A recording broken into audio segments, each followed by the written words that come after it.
Hi, I'm Craig with ApplianceVideo.com. Today, we'll be taking a look at the inverter control on this Alliance Laundry Systems front-load washing machine.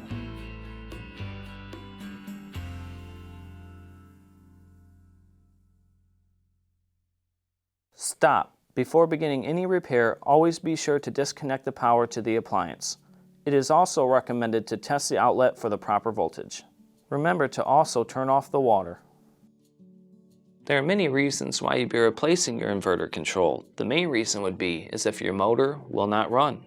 Now, click on the link below to view this repair video. ApplianceVideo.com guides you step by step, giving you the confidence to avoid recalls and callbacks, also saving time on repairs. Whether you're up against an uncommon repair or the latest appliance on the market, our videos have been created with you in mind. Our growing library of videos have been produced using our factory-certified technicians who have extensive in-field experience over the past 30 years. ApplianceVideo.com provides high-quality repair videos that anyone can follow, regardless of their skill level. We are here to help. Click on the link below to view this repair video, and let us help you do it right the first time.